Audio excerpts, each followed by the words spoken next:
Hello students. आज हमें काफ़ी इम्पोर्टेंट टॉपिक आपके साथ डिस्कस करना है। जैसे आप स्क्रीन पे देख पा रहे हैं, portals 5 forces model, Michael portals model आप कह सकते हो इसे।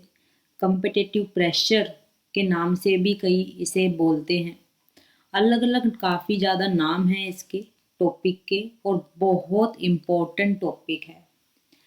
आप किसी भी लेवल की आप पढ़ाई कर रहे हो, चाहे आप सीए लेवल की आप पढ़ाई करें, आप ओल्ड सिलेबस आईपीसीसी के अंदर हो, या आप न्यू सिलेबस के लिए पढ़ाई कर रहे हो, या इवन आप एमबीए में हो, एमकॉम में हो, जहाँ जहाँ आपका टॉपिक कुछ मैनेजमेंट से या स्ट्रेटेजिक मैनेजमेंट से रिलेटेड सब्जेक्ट आता है, तो उसमें आपको ये टॉपिक आपको मिलता ही मिलता है। पहली बात।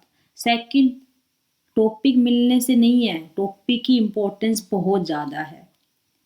तो अभी हम इस टॉपिक को डिस्कस करेंगे आपके साथ कि ये टॉपिक कहना क्या चाहता है, और इस टॉपिक में आपको किस तरीके से पेपर में अटेम्प्ट करना है। हमारा मेन फोकस होगा ताकि आपको मैं वो स्टडी मैट दे सकूं, वो एक राइटिंग दे सकूं जो आपको एग्ज़ाम में फाइनली लिख के आनी है। देखिए, ये मॉडल आपका कहता क्या है, पहले नाम समझो। सबसे पहले नाम से आए, पहला नाम है पोर्टल कम्पिटिटिव एनालिसिस। किसने दिया है ये? माइकल पोर्टर जी ने। एम पोर्टर कई बोलते हैं, माइकल पोर्टर बोलते हैं। कब आया था? 1979 का मॉडल है। मैनेजमेंट के अंदर आपका ये टॉपिक काफ़ी पढ़ा जाता है। अलग अलग लेवल पे मैंने बोला आपको कि हमें ये पढ़ना होता है टॉपिक। आपको ये टॉपिक काफ़ी अच्छे से समझ में आ जाए, ये मेरी कोशिश हम रहेगी अभी। तो पहला नाम है आपका पोर्टल कम्पिटिटिव एनालिसिस। पोर्टल क्यों बोला? क्योंकि ये दिया ही माइकल पोर्टल जी ने था। कब दिया था? 1979 में ये मॉडल आपके एग्जिस्ट करता था, या आपका इन्वेंशन आई थी, डेवलपमेंट इस मॉडल की हुई थी। नाम पहला कम्पिटिटिव एनालिसिस आ जाए तब भी आपको ये लिखना है। किसका कम्पिटिटिव एनालिसिस है? पोर्टल कम्पिटिटिव एनालिसिस है। यदि हम ओल्ड सिलेबस की बात करें तो आने वाले chapter number 3 IPCC chapter number 3 old में कम्पिटिटिव एनालिसिस हम फिर से पढ़ेंगे। लेकिन यहाँ पर हम किसका पढ़ रहे हैं? पोर्टल कम्पिटिटिव एनालिसिस पढ़ रहे हैं। कंपटीशन का मीनिंग हमने लास्ट लेक्चर के अंदर डिस्कस कर लिया था, तो यहाँ हम डिस्कस इसकी बात नहीं करेंगे। आप लास्ट लेक्चर को रेफर कर सकते हैं for getting the meaning of competitive. तो हम पहला नाम हुआ पोर्टल कंपेरेटिव एनालिसिस। सेकंड नाम हुआ फोर्सेस मॉडल। कौन से कितने मॉडल हैं? 5 फोर्सेस मॉडल हैं, और किन्होंने दिए थे? वही नाम, पोर्टल या माइकल पोर्टर्स 5 फोर्सेस मॉडल। तीसरा नाम है that is competitive pressure. Competitive तो नाम तो बिल्कुल सेम है, लेकिन उसके साथ एनालिसिस ना लग के क्या लग जाएगा आपका? Competitive pressure. तो जब जब आपको ये 3 नाम मिले तो आप समझ लें कि आपको जो मैं अभी डिस्कस करने वाली हूँ वो स्टडी मेट का टॉपिक आपको लिख के आना है। हमने ये टॉपिक कहाँ से लिया है, डेरिवेशन कहाँ से है? जो आपका ओल्ड सिलेबस के अंदर या न्यू सिलेबस के अंदर जो स्टडी मटेरियल और प्रैक्टिस मैनुअल या पास्ट ईयर के जो पेपर्स अब तक हुए हैं, या जो आपके सजेस्टेड जितने आंसर इस टॉपिक से निकलते थे, वो सबको मिला के हमने इस टॉपिक को लिया है। और हर तरह के इस तरीके से टॉपिक को बनाया है कि आपके हर तरह का 100% आपके सभी के सभी क्वेश्चंस कवर होंगे ही होंगे। चाहे किसी तरीके का क्वेश्चन आपके एग्जाम में आ जाए, आपका इस टॉपिक में से जो आपको अभी नोट्स आपको दिखेंगे आगे, उसमें 100% हर तरीके का question related to this one जो हमने 3 नाम लिए, उससे रिलेटेड कैसा भी क्वेश्चन आएगा आप कैपेबल होंगे लिखने के लिए। तो चलते हैं, इसकी बात स्टार्ट करते हैं। जितनी हम एक्सप्लेनेशन देंगे उसमें एक बात याद रखना, ये पोर्टल G5 मॉडल आपको एक तरह से ये कहते हैं कि आपको कभी भी किसी भी बिजनेस में, ध्यान से सुनना, आपको कोई भी बिजनेस स्टार्ट करना है तो उसमें आप एंट्री करो या नहीं करो, आप उस बिजनेस में एंट्री करो या नहीं करो, उससे पहले आप इनके 5 टॉपिक को समझ लो। तो इनका कहना ये था कि कोई भी व्यक्ति यदि किसी भी बिजनेस में जाना चाहता है तो ऐसे ही बिना किसी स्टडी के आपको बिजनेस स्टार्ट नहीं कर लेना है। तो पोर्टल जी कहते थे कि आप मेरे 5 फोर्सेस को यानी 5 थिंग्स को, 5 चीज़ों को पहले समझ लो। उन चीज़ों को समझ के आप अपने बिजनेस में देखो जिसको आप स्टार्ट करना चाहते हैं। यदि उनमें से कोई भी 3, 5 बोला ना, 5 मॉडल हैं, 5 आपके फोर्सेस हैं, मॉडल एक ही है, तो उसके अंदर कम से कम 3 चीज़ें आपके फेवर में आ रही हैं, तो चुपचाप करके उस बिजनेस को आप स्टार्ट कर लो। आँख बंद करके स्टार्ट कर लेना, आपको सक्सेस मिल जानी है। लेकिन यदि आपके 3 पॉइंट, 5 में से कोई भी 3 पॉइंट आपके अनफेवरेबल में आते हैं, आपके अनुकूल नहीं है, वो आपके फेवर में नहीं है, तो उस बिजनेस को आपको छोड़ देना चाहिए। उसमें आपका बिजनेस जल्दी सक्सेस आपको नहीं मिलेगी या बहुत मुश्किल से आपको सक्सेस मिलेगी। तो आई थिंक आपको ये बात क्लियर हुई कि पोर्टल जी क्या कहना चाहते हैं इस मॉडल के थ्रू। तो ये कहना चाहते हैं कि हम आपको 5 चीज़ें दे रहे हैं। जिस बिजनेस में आप जाना चाहते हैं उसमें पहले इन 5 चीज़ों को पुट करके देखिए, यदि आपके फेवर में आती हैं, मेजोरिटी फेवर में आए यानी कि कम से कम 3 चीज़ें आपके फेवर में हो, तो आप उस बिजनेस में जाना आपके लिए फ़ायदेमंद कहलाएगा।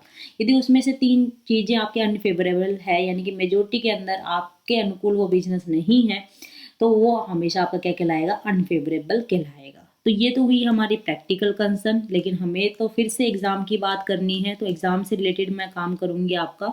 हम कोशिश करेंगे कि उतना ही मैं एग्जाम्पल आपको दूँ जितना आपका कम से कम समय में मैं आपके दिमाग के अंदर ये टॉपिक डाल सकूँ। नहीं तो एग्जाम्पल तो बहुत है हर टॉपिक पे, चाहे आप 1 घंटा लगा लो, लेकिन एक विद इन टाइम आपके माइंड में डालना भी तो ज़रूरी है।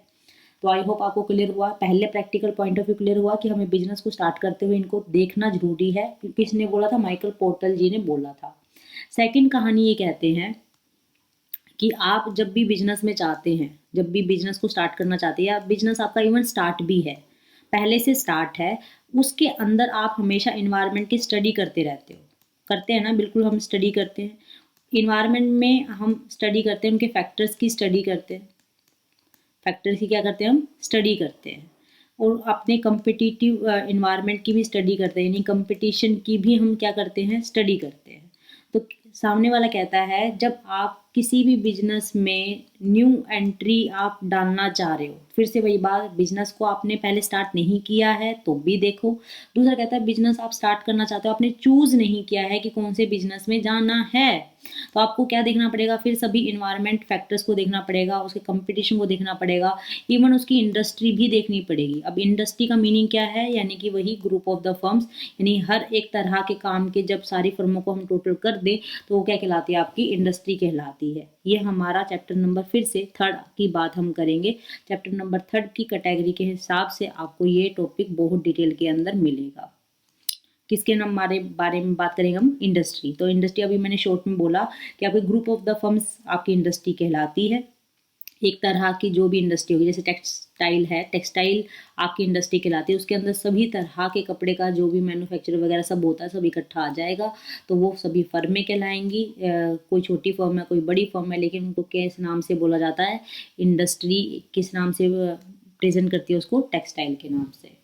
तो जब भी आप किसी बिजनेस को चूज करना चाह रहे हो, पहले तो बात है कि आप पता करके बैठे हो कि मुझे इस लाइन में जाना है, इस इंडस्ट्री में जाना है, अब मेरा जाना बेटर है या नहीं है, उसके लिए भी मुझे 5 फोर्सेस मॉडल को देखना है। सेकंड कहता है आपने अभी तक इंडस्ट्री चूज ही नहीं की है, आप समझ ही नहीं पा रहे हो कि मुझे टेक्सटाइल के काम में जाना है, मुझे न्यूज़पेपर या मैगजीन वाले काम में जाना है, या किसी और भी काम में जाना है, या मॉडलिंग में जाना है, अभी हमने चूज़ किया ही नहीं है। कहता तब भी आप ये 5 फोर्सेस मॉडल को आप पढ़ें, ताकि आप एक पता लगा पाएँ, एक अच्छे से कंक्लूजन निकाल पाएँ, क्या वो इंडस्ट्री मेरे लिए फ़ायदेमंद कहलाएगी, मेरे लिए सक्सेस कहलाएगी या नहीं कहलाएगी। वो भी कैपेबिलिटी किसके पास है, 5 फोर्सेस मॉडल के पास है। वो कहता है मैनेजर को जरूरी नहीं है कि बहुत सारी इंफॉर्मेशन कलेक्ट करे, इतना टाइम लगाए इन्वायरमेंटल जो फैक्टर्स है उनको पढ़ने में। कहता है सिर्फ और सिर्फ ये 5 मॉडल पढ़ लो, आपकी बहुत मेहनत भी बचेगी, आपका एफर्ट भी बचेगा और आपका टाइम भी बचेगा। तो ये सब बातें थी 5 फोर्सेस मॉडल के बारे में। तो ये सब इंट्रोडक्शन की कहलाएगी। तो 1-2 बातें आप देखो कि आपको कैसे लिखना है, जो मैंने बोला है क्या वही है आपके बारे में, देखिए।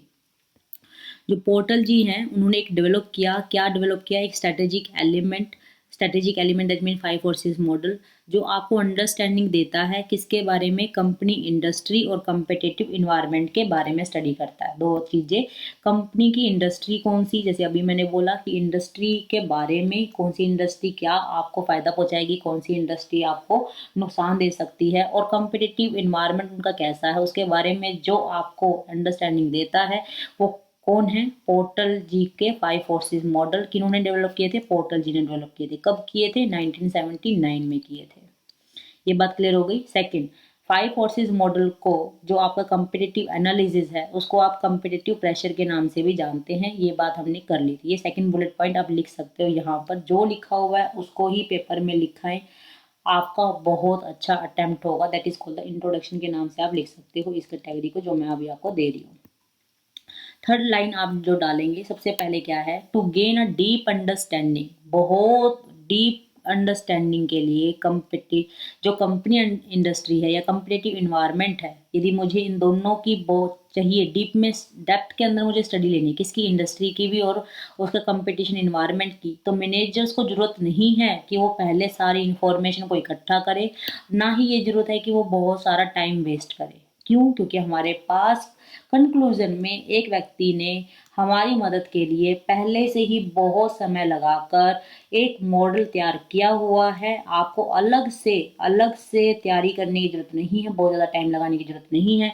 उस मॉडल की हम स्टडी कर ले, उस मॉडल को हम पढ़ लें, उसको एनालाइज कर लें, और तो हमें दोनों चीज़ें कौन कौन सी, कंपनी की जो इंडस्ट्री है, एक दूसरा कम्पिटिटिव इन्वायरमेंट है, हमें ये सब पता चल जाएगा जो हम इतना सारा टाइम लगाकर या बहुत सारी इंफॉर्मेशन निकाल के कंक्लूजन निकालते, वो हमें इस मॉडल के थ्रू, इन पॉइंट के थ्रू, 5 पॉइंट है उनको देख लेंगे तो हमें वही कंक्लूजन पे हम पहुंचेंगे जो हम इतना सारा टाइम लगाकर एक मैनेजर इंफॉर्मेशन इकट्ठी कर कर पहुंचता। तो इसलिए ये इम्पोर्टेंट हो जाता है, इसलिए हर एक जो लेवल के एग्जाम आता है उसके अंदर ये मॉडल आपका बहुत इंपॉर्टेंट कहलाता है। तो यहाँ पर सबसे पहले फिर नेक्स्ट लाइन में आप लिखेंगे, एक अलग से लाइन लिख के अलग बुलेट पॉइंट बनाकर, portals 5 forces model of the competition is a powerful and widely use tool. सबसे पहले बहुत पावरफुल है, आज भी समय में हर एक व्यक्ति, हर एक बिजनेसमैन, जो आप एंटरप्रेन्योर के नाम से या सक्सेस है आप जानते हो, सक्सेसफुल पर्सन को जानते हो, तो जरूर उन्होंने कहीं ना कहीं इस मॉडल के बारे में समझा है, जाना है, तभी वो इस मॉडल को यूज करके आगे बढ़े हैं। तो powerful and widely use tool है for competitive pressure in a market. तो सबसे पहले बहुत बढ़िया टूल है ये कम्पिटिटिव प्रेशर। जब तक हम जानेंगे नहीं, जब तक आपको समझ नहीं आएगा, तब तक आप कंफ्यूज होते रहेंगे।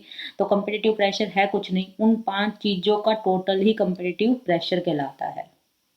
वो 5 चीज है क्या, तो 5 फोर्सेस के अंदर 5 फोर्सेस आपको समझनी पड़ेंगी। वो मैं 5 चीजें बार बार इसलिए बोल रही हूँ ताकि आप इनकी इंपॉर्टेंस समझ सको, ताकि जब मैं इनको समझाऊं तो आपके माइंड में क्लियर हो कि हम पढ़ क्यों रहे हैं। एक तो जरूरी है कि मार्क्स के लिए तो पढ़ना है ही, दूसरा हमें अपनी बिजनेस कल को हमें स्टार्ट करना है, कल को हमें अपनी लाइफ बनानी है, तो उसके अंदर भी हम इन 5 चीजों को देख कर अपने बिजनेस में आगे बढ़ सकते हैं। ये हमारे लिए भी काम करेगा और इवन हमें एग्जाम के अंदर तो आपकी हेल्प करना ही है इस टॉपिक को आपके साथ। तो आपको ये बात क्लियर हो गई। तो मैं सॉरी, जो आपका कम्पिटिटिव प्रेशर हम जब बाद में कह रहे हैं, तो कम्पिटिटिव प्रेशर को आपने इस तरीके से कैटेगरी में बांटा। कितनी कैटेगरी है, मैं बोल रही हूँ 5 कैटेगरी है। एक बार सिर्फ और सिर्फ 5 नाम देख लो, दैट इज 5 कम्पिटिटिव प्रेशर्स है। इसी को हमने फोर्सेस मॉडल में भी पढ़ना है। तो ये कौन कौन से हैं, पहले कुछ नहीं है, एमर्जिंग है, एसोसिएटेड नहीं समझो, अभी मैं बाद में इनको समझाऊंगी। पहले देखो, राइवलरी अमंग एग्जिस्टिंग फर्म, सिर्फ जो वर्ड मैं हाईलाइट कर रही हूँ सिर्फ उसको देखते जाओ। राइवलरी अमंग एग्जिस्टिंग फर्म पहला पॉइंट है, क्या है, डिस्कस करवाएंगे अभी, rivalry among existing firm. Second है थ्रेट फ्रॉम न्यू एंट्रेंस, यानी नई एंट्री से threat, second bullet point. Third है आपका bargaining power of supplier. Fourth है आपका बार्गेनिंग पावर ऑफ बाइंग यानी बायर्स। और लास्ट है आपका सब्स्टिट्यूट प्रोडक्ट्स। जो मैंने हाईलाइट किए हैं एक बार देखेंगे डायग्राम के अंदर, क्या वही टॉपिक है क्या आपके, इन क्वेश्चनों को हम बाद में पढ़ेंगे क्या है। ये देखिए, सबसे पहला rivalry from among the existing firm, second है threat from the new entrance, आपका bargaining power of supplier, bargaining power from the customer, और लास्ट था थ्रेट फ्रॉम सब्स्टिट्यूट्स। तो ये 5 फोर्सेस के अलावा कम्पिटिटिव प्रेशर के अलावा एक ही बात है, ये 2 तरीके से लिखा जरूर गया है, क्योंकि ये आपका सीए के अंदर अलग अलग तरह से क्वेश्चन बन के आते हैं, इसलिए उसको किस तरीके से अटेम्प्ट करना है वो आपको समझाना जरूरी था, इसलिए मैंने ये 2 टाइम्स आपको लिख के दिया हुआ है। मैं बताऊंगी आपको, पहले इन 5 को आपको समझना जरूरी है, तो मेरा मेन फोकस अभी ये रहेगा कि मैं 5 के 5 पॉइंट आपके माइंड में आपको अच्छे से समझा पाऊँ। तो सबसे पहला आपने फिर ये चार्ट इस तरीके से देखिए, इंडस्ट्री रेवलरी अमंग एग्जिस्टिंग फॉर्म, पहला पॉइंट। सेकंड हम करेंगे आपके पोटेंशियल न्यू एंट्रेंस। थर्ड आपका सप्लायर यानी bargaining power from the supplier, bargaining power of the buyers, और लास्ट है सब्स्टिट्यूट प्रोडक्ट्स। तो सबसे पहले हम बात कर लेते हैं आपके साथ इन 2 की। तो सबसे पहले ऊपर वाले पॉइंट को कर लेते हैं, पोटेंशियल न्यू एंट्रेंस। इसका मतलब क्या है? न्यू एंट्रेंस का मतलब क्या है आपका, कि कितनी संभावना है कि आपका बिजनेस जो आप सोच रहे हो उसके अंदर नई एंट्रियां कितनी आएंगी। न्यू एंट्री लेना, आप जो बिजनेस सोच रहे हैं उसके अंदर आसान है, इजी है, या इजी नहीं है, टफ है। क्या तो समझ नहीं आया? मैं एग्जांपल देती हूँ आपको। आप मान के चलो ऑटोमोबाइल इंडस्ट्री है आपकी, जैसे मान के चलिए आपके ये जो व्हीकल्स मैन्युफैक्चरर्स होते हैं, या आपकी जो ये स्कूटीज बाइक्स कार मैन्युफैक्चरर्स होती हैं, उस बिजनेस के अंदर जाना आपको क्या लगता है, हर एक के बस की बात है या नहीं है? हर एक के लिए इजी है या हर एक के लिए टफ है? तो आपकी सबसे बड़ी बात यहाँ रुक जाएगी, कैपिटल इन्वेस्टमेंट इस बिजनेस के अंदर बहुत ज़्यादा है। जो मैंने एग्जांपल दिया ऑटोमोबाइल का, तो उसके अंदर कैपिटल की इन्वेस्टमेंट क्या है, बहुत ज़्यादा है। तो इजी तो बिल्कुल नहीं है, हर एक व्यक्ति के लिए इतना पैसा लगाना बहुत आपके लिए आसान बात नहीं रहती है। तो न्यू एंट्री वहां पर क्या हो जाएगी, आपकी टफ हो जाएगी। नेक्स्ट है, अभी तक यदि मैं दूसरी बात करूं तो ब्रांड इमेज बहुत लोगों की बढ़ चुकी है, जैसे बजाज है आपका, या फिर हीरो होंडा है, या होंडा है। तो आपकी इनकी ब्रांड इमेज काफ़ी ज़्यादा है। आज के टाइम में कस्टमर ब्रांड को देखकर चीज़ों को खरीदते हैं। तो अभी आप नए मार्केट में आओगे तो आपको एग्जिस्ट करना, आपको स्टेबल रहने के लिए, सरवाइव करने के लिए ही बहुत ही मुश्किल हो जानी है। तो ये आपको सबसे पहले देखना होता है। बिजनेस जो भी आप नया देखो तो उसके अंदर देखिए, आपको छोड़कर कोई और व्यक्ति यदि बिजनेस में आना चाहता है तो उसके लिए आना आसान है उस बिजनेस में या नहीं है। तो ये हमें सबसे पहले देखना होता है। देखो इसको लिखेंगे कैसे कैसेंगे, आपका ये समझ में आएगा पॉइंट, कि आपका threat from the new entrance, कि कितना आपको ऐसा लगता है कि नई एंट्रियां आ सकती हैं या नहीं आ सकती हैं। नई एंट्री हमेशा आपके एक सोर्स है, ताकि आपका कंपटीशन बढ़ता है, क्योंकि जितनी एंट्रियां ज़्यादा होंगी उतना ही कंपटीशन आपका ज़्यादा होगा, जितनी एंट्री आपकी कम होगी उतना ही कंपटीशन आपको क्या होगा, कम। तो यदि आपका कोई ऐसा बिजनेस है जिसके अंदर एंट्री है, आप यहाँ पर हो या आप यहाँ इस बिजनेस में आना चाहते हो, कहते हैं कि और कोई आ ही नहीं सकता इस बिजनेस में, दैट इज आपके लिए सक्सेस का पॉइंट कहलाएगा, यानी फेवरेबल पॉइंट हो जाएगा आपका, यदि आपकी न्यू एंट्री आपकी बहुत कम है। न्यू एंट्री यदि बिजनेस में कम है तो आपके लिए वो फेवर है, फेवर में काम करेगा, दैट मीन्स यानी कि आपके लिए बिजनेस, आपके लिए वो सक्सेस की बात करेगा from the first point of view. मतलब पहले पॉइंट में यदि हम बात करें तो एंट्री नहीं होनी चाहिए, जितनी एंट्री कम उतना ही बिजनेस आपका सक्सेस की तरफ जाएगा। जैसे मान के चलो एरोप्लेन है, तो एरोप्लेन के अंदर भी बहुत जो मैन्युफैक्चरर्स हैं, मैन्युफैक्चरर्स की बात करी, उड़ाने की बात नहीं करी, एरोप्लेन बनाने वाले क्या बहुत ज़्यादा है क्या? नहीं है। तो यहाँ पर क्या है, उनके लिए नई एंट्री क्या है, बहुत कम है, इसलिए सक्सेस आपकी एक तरह से यहाँ पर फेवर के पॉइंट ऑफ व्यू से आप कह सकते हो। जितना नया कंपटीटर स्ट्रॉन्ग होगा, हमेशा कंपटीटिव प्रेशर यानी कंपटीशन उतना ही ज़्यादा होगा, उतना ग्रेटर होगा। जितना नया आपका व्यक्ति आने वाला है वो कंपटीशन में ज़्यादा है, तो वो प्रेशर उतना ही क्रिएट करेगा, क्योंकि नए जो कंपटीटर्स हैं वो उनके पास पावर होगी किसको इन्फ्लुएंस करने की, कंपटीशन, क्योंकि वो स्ट्रॉन्ग है। जितना स्ट्रॉन्ग कंपटीटर है उतना ही वो कंपटीशन में क्या करेगा, इन्फ्लुएंस करेगा, उसकी पावर उसकी इतनी बढ़ जाएगी कि आपके बिजनेस को वो क्या कर दे, बिल्कुल ख़त्म कर दे। क्यों? क्योंकि उनका पास एबिलिटी है, एबिलिटी है ना, कि आपके प्राइस को क्या कर दे, वो चेंज कर दे, यानी कि सामने वाले ने कम प्राइस पे दे दिया और आपकी वो कॉस्ट में भी नहीं आ रहा है, तो आपके पास इफेक्ट भी पड़ेगा, तो प्राइस में भी फर्क पड़ेगा, और आपकी फिर प्राइस में फर्क पड़ा है तो प्रॉफिटेबिलिटी पे भी इफेक्ट पड़ेगा। तो ये था आपका थ्रेट फ्रॉम न्यू एंट्रेंस। तो ये पॉइंट थे आपके 4 बुलेट पॉइंट। अब क्वेश्चन ना एक निकल के आता है स्टडी मैट के अंदर, आप टॉपिक को देखेंगे तो आपको ये अलग से नहीं मिलेगा। प्रैक्टिस मैनुअल में ये क्वेश्चन बार बार पूछा गया, इसलिए मैंने क्या किया आपका, तो 4 बुलेट पॉइंट तो आप लिख के ही आएंगे। फिर हेडिंग आप बना देंगे इफेक्ट ऑफ न्यू एंट्रेंस, कि इफेक्ट क्या होता है यदि नया एंट्री आता है। हमें कैसे पता चलता है कि न्यू एंट्री आपके लिए फेवरेबल का काम करेगी या अनफेवरेबल का काम करेगी। तो क्वेश्चन पीएम में कैसे दे रखा है, how the new entries affect the competition. तो आपके मन में भी क्वेश्चन आ रहा है कि नए व्यक्ति आते हैं बिजनेस में तो उससे कंपटीशन में कैसे फर्क पड़ेगा, यानी कि आपका क्वेश्चन है कंपटीशन बोलो या कॉम्पिटिटिव प्रेशर को कैसे क्रिएट करते हैं। नेक्स्ट क्वेश्चन बनेगा यहाँ पर कि आपके न्यू एंट्रेंस आपके कैसे क्रिएट करते हैं कॉम्पिटिटिव प्रेशर। ये मैंने लाइन लिखी थी यहाँ पर थर्ड ये बी पॉइंट के अंदर कि न्यू जितने आपके नए जो एंट्रेंस है या कॉम्पिटिटर्स आएंगे तो वो आपके कॉम्पिटिटिव प्रेशर उतना ही ज़्यादा होगा। तो उतना ज़्यादा कैसे होगा उसको मुझे एक्सप्लेन यहाँ पर करना है। तो आपका सबसे पहले देखो, नई एंट्रेंस आपके यदि कोई भी जो न्यू एंट्री आ रहा है उसके पास पहले ही से ब्रांड इमेज उसकी पहले से ही ज़्यादा अच्छी से बनी हुई है तो हमेशा आपके लिए खतरा करेगा। जैसे मान के चलो रिलायंस है, रिलायंस की अब इमेज तो काफ़ी अच्छी है मार्केट के अंदर, नो डाउट। बिजनेस की बात करें तो यदि वो व्यक्ति अब कोई नया बिजनेस स्टार्ट कर ले, किसी नई फील्ड के अंदर आ जाए, नई इंडस्ट्री के अंदर आ जाए, तो उसकी पहले से ही ब्रांड इमेज है तो आपके लिए वो खतरे का काम तो करेगा ही करेगा।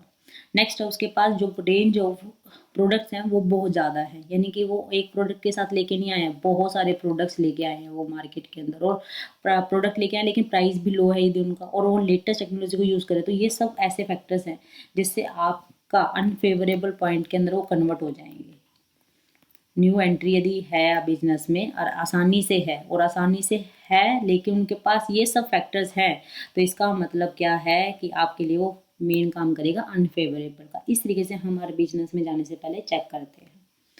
क्लियर हुई कहानी। तो इसके अंदर पहला क्वेश्चन, एक क्वेश्चन ये निकल के आ सकता है, देखियो Porter 5 forces model consider new entrance as a significant source of competition. Correct है या इनकरेक्ट है? ये वाली लाइन देखिए मैंने पहले ही लिख दी थी, सिग्निफिकेंट सोर्स यानी powerful source of competition, that means correct, बिल्कुल करेक्ट है।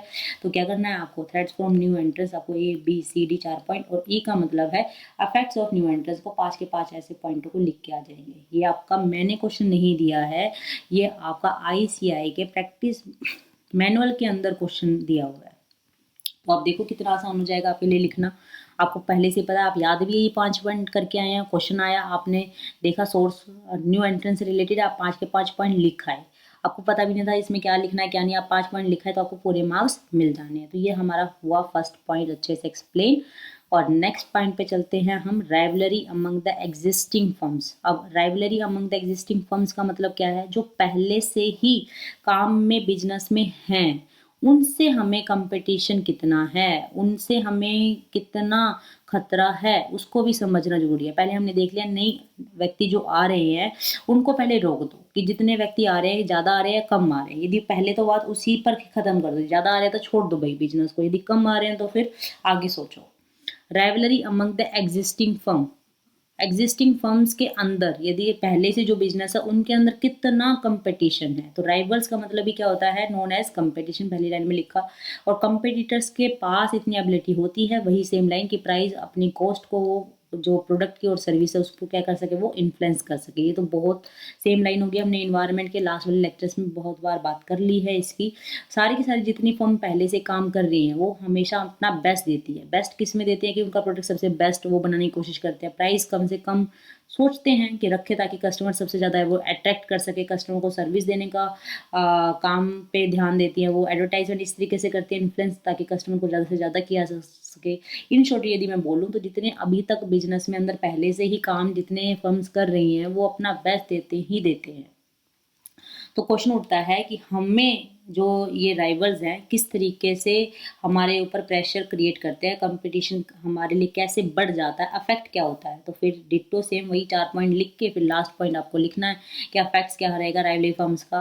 अब राइवल्स यदि हमें हमारे प्रोडक्ट के कंपेरिजन में अच्छी उनके पास क्वालिटी है, मैं किसी बिजनेस में हूँ, मेरे कंपटीशन में कोई है और मुझे ऐसा लगता है कि मेरा जो प्रोडक्ट है, जो मैं प्रोडक्ट अवेल करवा रही हूँ, सामने वाले का जो प्रोडक्ट है उससे बेटर है, तो कंपटीशन यानी कि ज़्यादा है। कंपटीशन ज़्यादा तो प्रेशर ज़्यादा होगा, तो आपके प्रॉफिट पे आपके प्राइस पे इन्फ्लुएंस आएगा ही आएगा। ऐसे ही बेटर सर्विस, हमसे ज़्यादा बेटर सर्विस दे रहे हैं, कम प्राइस पे दे रहे हैं, उनका डिस्ट्रीब्यूशन सिस्टम काफ़ी अच्छा है। ये गुड्स के लिए केस में जैसे आपके होलसेलर रिटेलर, उनकी चेन बहुत अच्छी है, होलसेलर रिटेलर, आपका सिस्टम वीक है, आपका अच्छे से इंटरमीडिएरीज काम नहीं करते, लेकिन उनका बहुत स्ट्रॉन्ग डिस्ट्रीब्यूशन सिस्टम है, तो ज़रूर उनको कहीं ना कहीं फ़ायदा मिलेगा।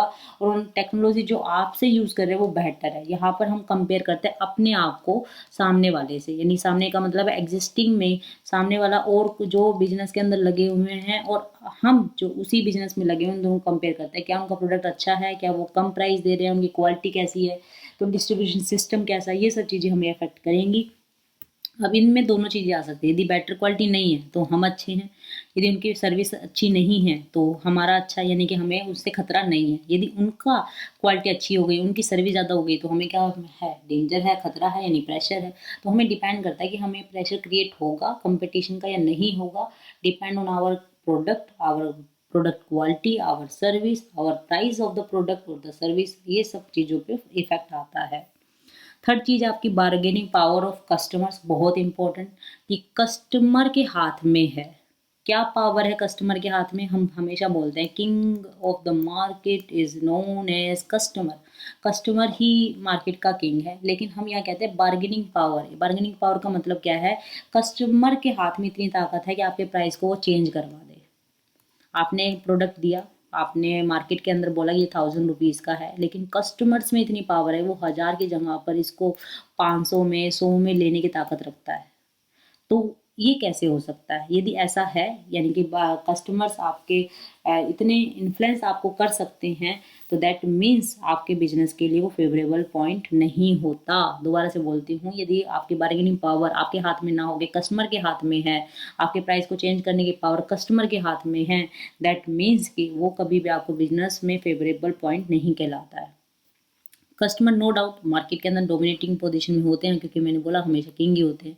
तो इसलिए हमेशा थ्रेट लगा रहता है कि हमने जो कस्टमर के ऊपर या कस्टमर ने हमारे ऊपर जो विश्वास दिखाया है, कभी वो हमेशा उसको हम रख पाएँ, उनकी बातों पर खरे उतर पाएँ। तो ये सब चीज़ें हमें देखनी होती हैं।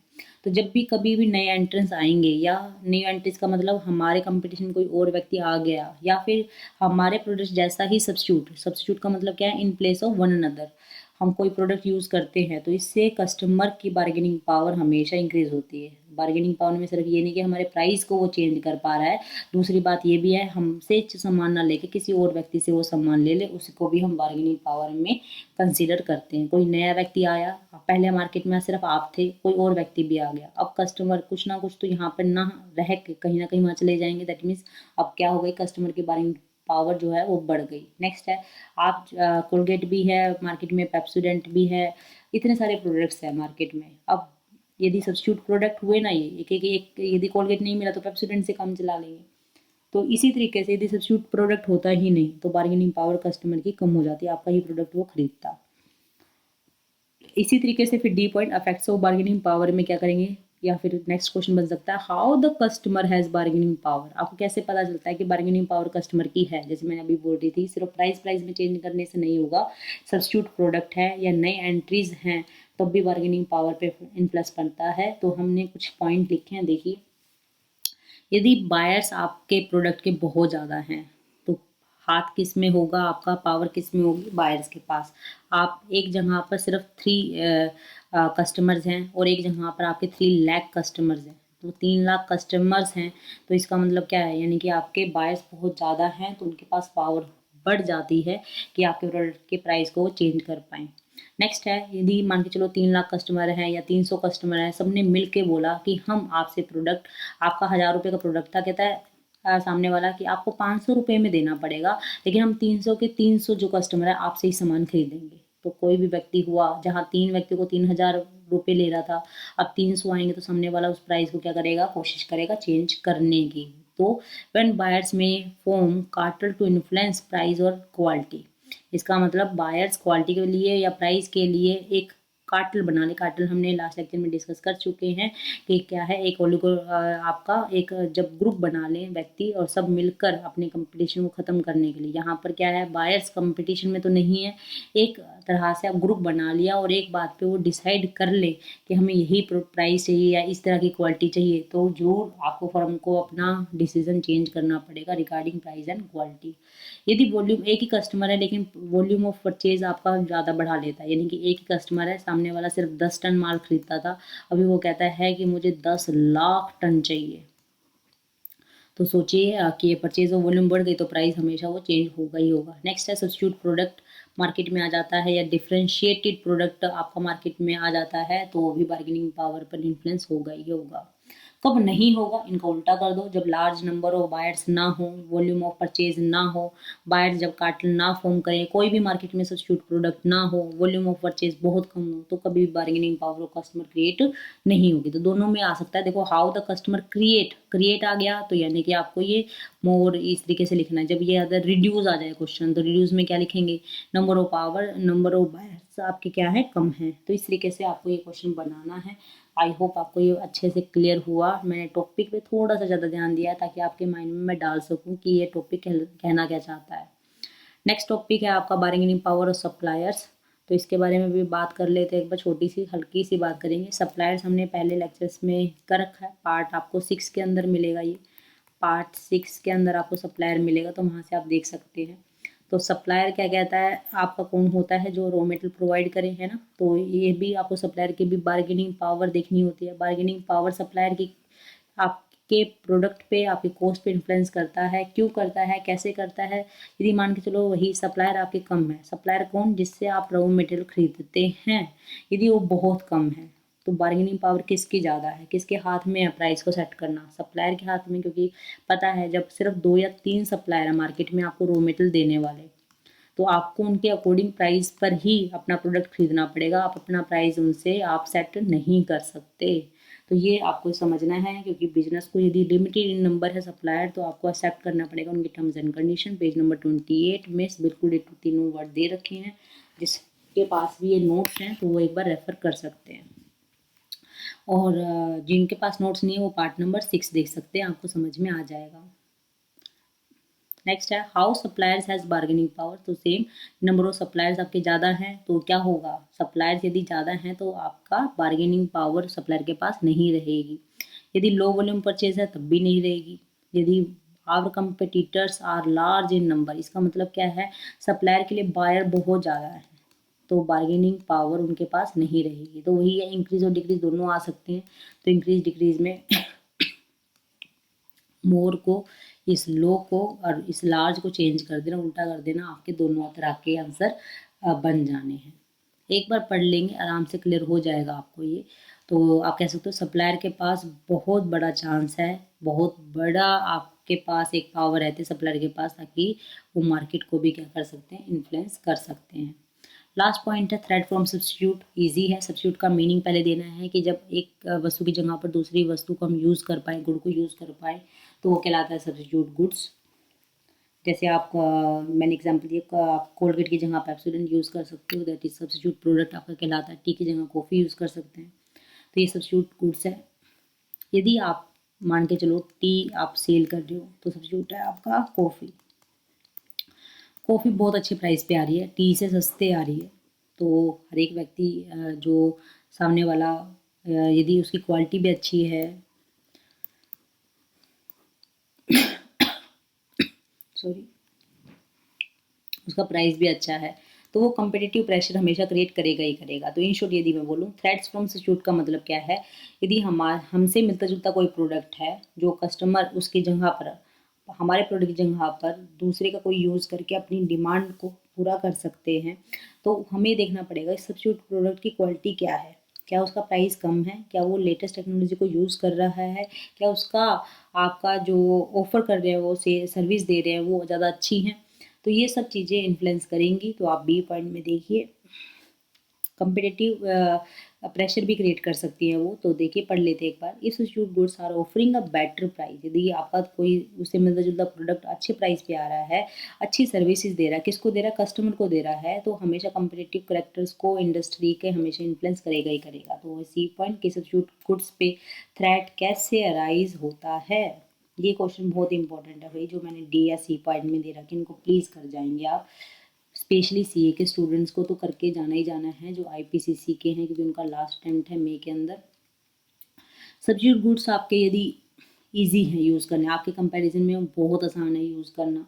या फिर वो आसानी से मिल जाते हैं, उनका प्राइस बहुत लो है या लेटेस्ट टेक्नोलॉजी को यूज़ कर रहे हैं, तो ये सब ऐसे फैक्टर्स हैं जिससे आपका threat regarding the substitute products आपके बढ़ जाता है। यदि रिड्यूस की राइज की बात बोली तो ये लिखना है, यदि रिड्यूस की बात आती तो क्या बोलते, not easy to use, price आपका हाई है, not easily available, not use the latest technology, बस ये पॉइंट लिखने हैं। एक एग्जांपल इसका ले लो, जैसे मान के चलो हम कहें कि आप ब्रांडेड आपके क्लोथ्स आते हैं, एक तो वो है, तो ये तो है ना कि हर एक व्यक्ति ब्रांडेड क्लोथ्स को ले सकता है, खरीद सकता है, तो उसका अल्टरनेटिव सब्स्टिट्यूट गुड्स भी तो है जो प्राइस कम भी देते हैं, ड्यूरेबिलिटी भी बहुत उनकी ज़्यादा रहती है।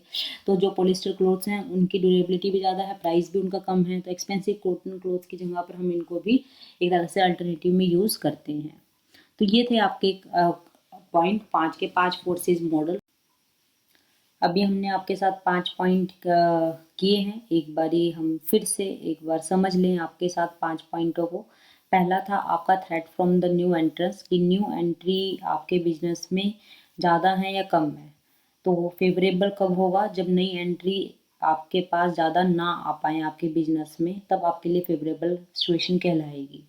फिर हमने किया राइवलरी आपके कितनी है एग्जिस्टिंग फर्म में, बहुत ज़्यादा राइवल्स हैं, बहुत ज़्यादा स्ट्रॉन्ग है, तो आपके लिए बिजनेस अनफेवरेबल होता है। और ज़्यादा एग्जिस्टिंग्स में अभी के समय में आपके कंपिटिटर्स नहीं हैं, तो यानी कि आपके लिए वो क्या कहलाएगी, फेवरेबल सिचुएशन कहलाएगी। दोनों पॉइंट क्लियर हुए।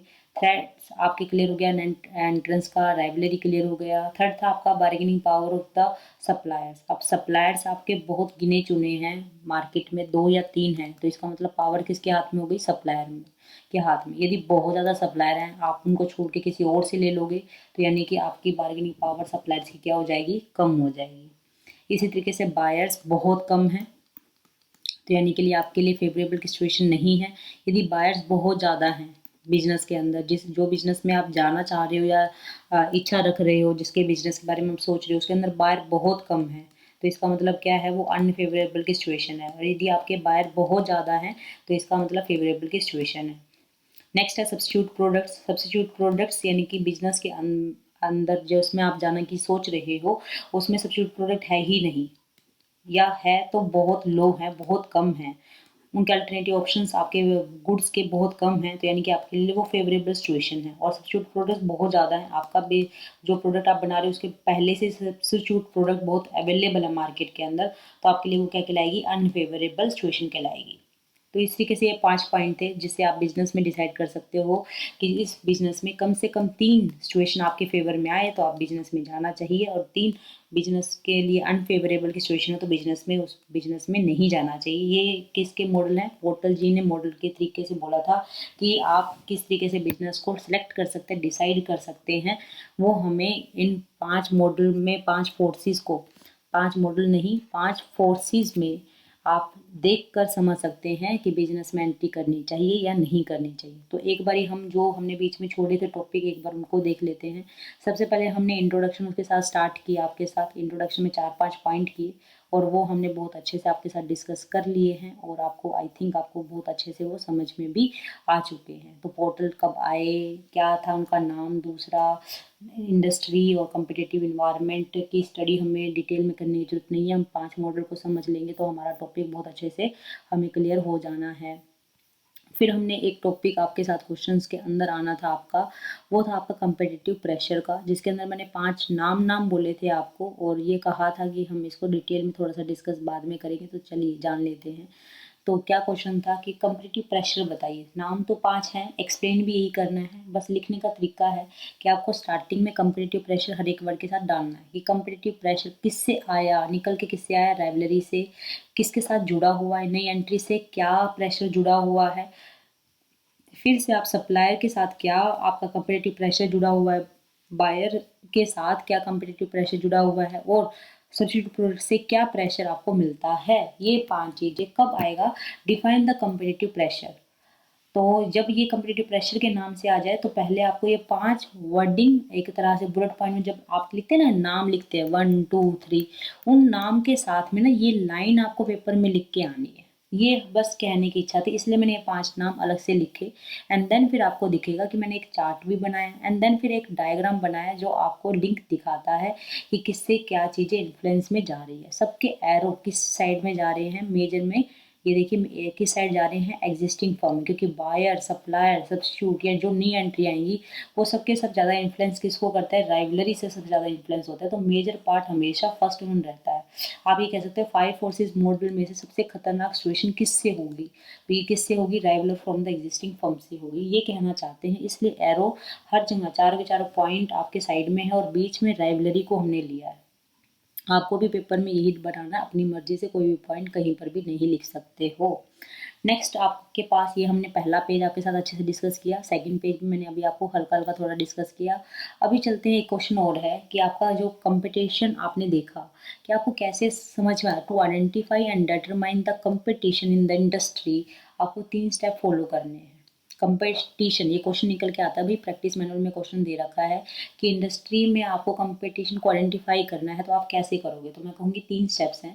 सबसे पहले आपको कंपेटिटिव प्रेशर को आइडेंटिफाई करना है, कैसे, जो जुड़ा किससे हुआ है, 5 फोर्सेज से। अभी समझ में आ गया होगा मैंने 5 फोर्सेज पहले क्यों समझाया आपको, ताकि आपका हर एक के साथ कंपेटिटिव प्रेशर यानी कितना कंपटीशन है, एंट्री है या नहीं है, न्यू एंट्री बिजनेस में ज़्यादा है या कम है, तो ये कंपेटिटिव प्रेशर है। यदि एंट्री बिल्कुल नहीं है तो आपके लिए वो फेवरेबल, और एंट्री बहुत ज़्यादा है दैट इज अनफेवरेबल। इसी तरीके से पांचों पॉइंटों को यहाँ पर, ये फर्स्ट पॉइंट क्या था, पहले पहचान लो, आइडेंटिफाई करो कि पांचों पॉइंटों के अंदर, 5 फोर्सेज के अंदर कौन कौन सा आपके लिए प्रेशर है और कौन सा प्रेशर नहीं है, यानी कि कौन सा फेवरेबल है और कौन सा आपके लिए अनफेवरेबल है। सेकंड, फिर देन इवेलुएट करो कि आपके लिए कौन सा स्ट्रॉन्ग पॉइंट में कहलाएगा, कौन सा वीक में कहलाएगा, कौन सा नॉर्मल और कौन सा आपका मॉडरेट है। यानी आपने पहले 5 के 5 पॉइंट समझ लिए एंड देन फिर कैटेगरी करो उसके अंदर, उन 5 में से कौन सा तो बहुत आपके लिए प्लस पॉइंट है, यानी कि आपके लिए स्ट्रॉन्ग है, प्लस हमने पहले देखा फेवरेबल अनफेवरेबल, अब उसमें भी कैटेगरी करनी है कि फर्स्ट पॉइंट पे कौन सा मेरे लिए बेस्ट है, सेकंड में कुछ कमियां हैं लेकिन फिर भी मेरा काम चल जाएगा। इस तरीके से कैटेगरी में एवोल्यूशन करनी है एंड देन फिर आपको डिटरमाइन करना है कोलेक्टिव स्ट्रेंथ। दोबारा से कोलेक्टिव स्ट्रेंथ, कोलेक्टिव का मतलब फिर वही कंक्लूजन पे पहुंच जाओ अपने कि 5 में से मेजोरिटी में 3 आपके फेवरेबल में है या नहीं है। 3 फेवरेबल में है तो हाँ, 3 फेवरेबल में नहीं है तो ना। ठीक है, तो यानी मोर देन 3 या इक्वल टू 3 आए तो आप सिलेक्ट करें, यदि लेस देन 3 है इसका मतलब आपके अनफेवरेबल है तो भी सिलेक्ट कर लें, लेकिन आपके मोर देन 3 या इक्वल टू 3 आपके अनफेवरेबल में है तो आपको बिजनेस को में नहीं जाना है। ये कौन कहते हैं, फोर्सेस मॉडल कहते हैं, टोटल 5 फोर्सेस मॉडल कहते हैं। Of all 5 competitive forces whether it help to earn attractive profit और नॉट, क्या हमें ये बिजनेस में प्रॉफिट को अट्रैक्ट करने के लिए या ज़्यादा प्रॉफिट कमाने में हेल्प करेंगे या नहीं करेंगे। तो ये मैंने आपको साथ डिस्कस किया, ये भी 5 फोर्सेस आपके साथ डिस्कस किया। अब 5 पॉइंट हमने लगातार आपके साथ डिस्कस कर लिए हैं। आई होप आपको ये 5 पॉइंट अच्छे से क्लियर हुए। हमने स्टार्टिंग में सप्लायर को हमने अच्छे से ले लिया था, इसलिए मैंने थोड़ा सा कम टाइम लगाया एज कम्पेयर टू फर्स्ट, बहुत नया था और आगे भी मुझे काम में आना है, जहाँ पर मुझे ज़्यादा इंपॉर्टेंस लगा उस पर मैंने थोड़ा एक्स्ट्रा टाइम लगाया है। अब कुछ प्रैक्टिस मैनुअल के क्वेश्चन है आपके साथ, वो एक बार देख लो, जो पीएम के अंदर क्वेश्चन दे रखे हैं, स्पेशली सीए स्टूडेंट्स को जरूर देखें इन्हें। Explain the factors that affect the strength of competitive pressure from substitute products. क्या बोला है कि आपको अफेक्ट बताना है, ये मेरा क्वेश्चन नहीं है भाई, मैं बार बार यही बोलती हूँ आपको लेक्चर्स में, प्रैक्टिस मैनुअल के अंदर क्वेश्चन दे रखे हैं, आपको आसान इसलिए लगते हैं अब क्योंकि हमने पहले टॉपिक लिख लिया, हमने टॉपिक के नोट्स इसलिए बनाए हैं, इस तरीके से बनाए कि आपका ना तो कोई क्वेश्चन छूटे, प्लस आपके सारे क्वेश्चन इस तरीके से कवर हों कि आपको आसान लगने लग जाए। तो आप सब्स्टिट्यूट प्रोडक्ट का जितना टॉपिक आपने पढ़ा है वो सारा का सारा टॉपिक आप इस क्वेश्चन के अंदर लिख के आएंगे और आपकी काम हेल्प बन जाएगी। तो मैंने लिख रखा है पेज नंबर 84 पेज पे जाएंगे तो 84 देखो ये रहा, थ्रेड फ्रॉम सब्स्टिट्यूट, पहले मीनिंग ऑफ सब्स्टिट्यूट देंगे, फिर एक वर्डिंग एंड देन फिर थ्रेड कैसे अराइज होता है, यानी कि आपका इफेक्ट बताना है, आपको यही इफेक्ट है आपका, यही आपके क्या है इफेक्ट्स हैं। तो इन पॉइंटों को लिख के आएंगे और एग्जांपल दे देंगे, that is sufficient for you exam. 5 number में क्वेश्चन आना है मैक्सिमम लेवल पे। नेक्स्ट है analyses the following cases in the context of Michael porters 5 forces model. Very very important question भाई, अब ध्यान से समझना, सारी जितनी स्टडी अभी तक की है यदि क्वेश्चन में पकड़ पाए तो इसका मतलब आपको टॉपिक समझ में आ गया। अब आपसे पूछूंगी मैं ये क्वेश्चन कहना क्या चाहता है आपको। सबसे पहले देखो, अ सप्लायर, आपको क्या बताना है, 5 फोर्सेस मॉडल को यूज करके इनको एनालाइज आपको करना, उनके आंसर देने हैं। इसका मतलब इन तीनों पॉइंटों पे आपने जो 5 पॉइंट पढ़े हैं उनमें से देखना है कि कौन सा पॉइंट इस पर सूट लगेगा, सूटेबल है। सबसे पहले supplier has a large base of customer, supplier के पास बहुत ज़्यादा कस्टमर्स हैं। सप्लायर के पास बहुत ज़्यादा कस्टमर हैं। तो इसका मतलब क्या हो गया, आपका सप्लायर यदि ज़्यादा है तो बार्गेनिंग पावर किसकी ज़्यादा है, बार्गेनिंग पावर किसकी ज़्यादा है। ध्यान से क्वेश्चन को समझो। हमारे जो सप्लायर हैं उनके पास बहुत ज़्यादा कस्टमर्स हैं। सप्लायर के जो कस्टमर है वो बहुत ज़्यादा है, यानी कि हम भी उनके तो कस्टमर ही कहलाते हैं। सप्लायर के लिए हम कौन है, कस्टमर। उसके पास क्या था, और कस्टमर। यदि हम नहीं खरीदेंगे तो सामने वाला और खरीद लेगा। यदि हमने मना कर दिया उससे खरीदने के लिए तो वो अपना प्रोडक्ट किसी और कस्टमर को बेच देगा। यानी कि बार्गेनिंग पावर ऑफ सप्लायर क्या है, ज़्यादा है। बार्गेनिंग पावर सप्लायर की क्या है, इसमें बहुत ज़्यादा है। तो ये वाला पॉइंट आपको लिखना था। पहली बात इसको एक्सप्लेन करेंगे according to the marks. 2 number में है तो नाम लिख के आओ, इंक्रीज लिख के आओ और उसके इफेक्ट लिख दो, दैट्स इट। नेक्स्ट है product offered by the competitors are almost similar. इसका मतलब क्या है कि जो कंपिटिटर्स हमें प्रोडक्ट दे रहे हैं, हमारे जो कंपिटिटर्स हैं उनके द्वारा जो प्रोडक्ट ऑफर किया जा रहा है वो ऑलमोस्ट क्या है, सिमिलर है। यानी कि आपका डिफरेंशिएट प्रोडक्ट आपका नहीं है, डिफरेंशिएट प्रोडक्ट है आपके बिजनेस के अंदर। तो आप क्या कहेंगे ऐसे ऑर्गेनाइजेशन में, तो आप क्या बोलेंगे कि product offered by competitors are almost similar. तो आपको क्या लिखना है, आप कहेंगे सब्स्टिट्यूट प्रोडक्ट है। अरे नहीं, सब्स्टिट्यूट प्रोडक्ट करते ही साथ गलत हो जाएगा आपका। क्यों हो जाएगा, क्योंकि यहाँ बार्गेनिंग पावर किसकी बढ़ गई, कस्टमर की बढ़ गई। समझ रहे हो, क्योंकि थ्रेट फ्रॉम सब्स्टिट्यूट प्रोडक्ट तो हमें है, सामने वाले को थोड़ी ना है। यहाँ कहता है कि कंपटीटर्स हमें हमारे जैसा प्रोडक्ट ऑफर कर रहा है, तो सब मैक्सिमम बच्चे क्या लिख के आएंगे, यहाँ सब्स्टिट्यूट प्रोडक्ट लिख के आएंगे। सब्स्टिट्यूट प्रोडक्ट नहीं लिखना, यहाँ क्या लिखना है, bargaining power of customer explain करने जाना है। क्योंकि यदि कंपटीटर्स ऐसा प्रोडक्ट दे रहे हैं जो हमसे जैसा मिलता जुलता है तो कस्टमर की बार्गेनिंग पावर क्या हो जाएगी, बार्गेनिंग पावर क्या हो जाएगी, कस्टमर की इंक्रीज हो जाएगी। आई होप आपको क्लियर हुआ। थर्ड टॉपिक है manufacturers of sports goods has the advantage of economy of large scale production. इसका मतलब क्या है, एक स्पोर्ट गुड्स का मैन्युफैक्चरर है उसको बड़ा फ़ायदा है कि वो बहुत बड़े लेवल पे प्रोडक्शन करता है और उसको फ़ायदे मिल रहे हैं। अब बड़े लेवल पे आप जब प्रोडक्शन करने लग जाते हैं तो किस तरीके के फ़ायदे मिलते हैं कि आपकी हमेशा कॉस्ट क्या हो जाती है, कम हो जाती है। एग्जाम्पल सबसे बड़ा चाइना है इसका। चाइना जितना लार्ज स्केल पे प्रोडक्शन करता है, आई थिंक उसी के कारण उसकी इतनी लो कॉस्ट होती है कि उसने इंडियन के मार्केट को ही तहस नहस करके रखा हुआ है। तो एनीवे हम तो क्वेश्चन पे आते हैं अभी। मैन्युफैक्चर जितने स्पोर्ट्स गुड्स के हैं वो उनको economy of large scale production है। तो बताओ हमें इनसे क्या देना है, 5 फोर्सेस मॉडल के अंदर कौन सा ऐसा बुलेट पॉइंट है पांचों में से जो इस पॉइंट को बहुत अच्छे से एक्सप्लेन कर सकता है। कहता है सब्स्टिट्यूट प्रोडक्ट बिल्कुल नहीं हो सकता, बार्गेनिंग पावर ना तो कस्टमर की ना सप्लायर की, तीन तो बिल्कुल खत्म। एग्जिस्टिंग जो हमारे राइवल्स हैं यानी कि राइवल फर्म्स है उससे कोई लेना देना नहीं, बस एक ही रह गया भाई हमारे पास, threat from new entrance. Threat from new entrance, नए एंट्रेंस से जो न्यू एंट्री हैं उनके लिए उसने बैरियर क्रिएट कर दिया। यानी कि बैरियर का मतलब क्या है, यानी यदि आप बहुत कम कॉस्ट पे अपना माल दे रहे हो तो सामने वाले के लिए खतरा हो रहा है ना कि नए एंट्री आएंगे नहीं, क्योंकि आपने तो एक लेवल सेट कर दिया कि इससे कम कॉस्ट करके दिखाओ। जैसे आप मान के चलो जैसे होंडा वाले हैं या फिर बजाज वाले हैं, जिस प्रोडक्ट पे प्राइस पे जो क्वालिटी और जो सर्विस और जो प्रोडक्ट आपको दे रहे हैं, शायद एक नया न्यू कमर उस कॉस्ट पे को निकालने में बहुत आपको टाइम लग जाएगा, क्योंकि उनकी फिक्स कॉस्ट तो सब कवर हो चुकी है इतने सालों के अंदर। और कोई नया व्यक्ति आएगा तो उसको तो पहले फिक्स कॉस्ट कवर करनी पड़ेगी धीरे धीरे, वो कैसे आपको इतनी कम कॉस्ट में दे पाएगा। इवन कोई ब्रांड गुड ब्रांड इमेज का भी आ गया ना तब भी वो लो कॉस्ट नहीं कर पाएगा। तो यहाँ देखिए आंसर पहले वाले का, supplier has a large scale of customer, जैसे मैंने बोला बार्गेनिंग पावर सप्लायर की क्या हो गई, इंक्रीज हो गई। फर्स्ट पॉइंट में बार्गेनिंग पावर सप्लायर की क्या हो गई थी, इंक्रीज। ठीक है, first point this one. Next का प्रोडक्ट यदि कंपटीटर्स ऑफर करता है हम बिल्कुल सिमिलर, तो मैंने बोला था बार्गेनिंग पावर कस्टमर की इंक्रीज हो गई थी। ओके, थर्ड वन है कि इकोनॉमिक स्किल प्रोडक्शन आपकी का एडवांटेज मिल रहा है स्पोर्ट्स गुड्स के मैन्युफैक्चरर्स को। तो इसका मतलब क्या है, न्यू एंट्री जो थ्रेट है आपको क्या हो गया, वो कम हो गया। सामने वाला आएगा नहीं आपके बिजनेस के अंदर तो वो एक सेक्टर आपके लिए एडवांटेज का काम करेगा, क्योंकि आपका जो कंपटीशन है, आप जो एग्जिस्टिंग फर्म्स है तो उससे उसके अंदर आप क्या हो, बहुत अच्छी सिचुएशन में हो, बहुत बेटर सिचुएशन में हो। तो तो यहाँ पर अब हमारा टॉपिक बहुत अच्छे से क्लियर होता है। अब मैं कह सकती हूँ कि मैंने आपके सभी पीएम के क्वेश्चंस ले लिए।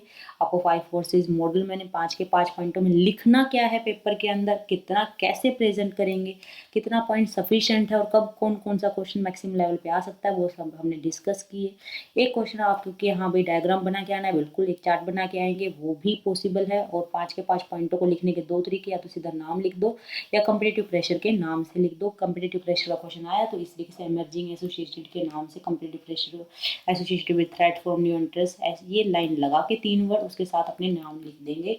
तो ये इस तरीके का क्वेश्चन का अटेम्प्ट था। आई होप आपको क्लियर हुआ है। प्लीज़ अपनी राय अपने कमेंट बॉक्स में लिख दें ताकि मैं एक एस्टिमेशन लगा पाऊँ कि आपको वर्डिंग कितनी अच्छे से समझ में आ रही है। चलिए यहाँ पर इस लेक्चर को हम फिनिश करते हैं आपके साथ, और इसी के साथ आपका 5 फोर्सेस मॉडल भी कंप्लीट हो जाता है। चलिए।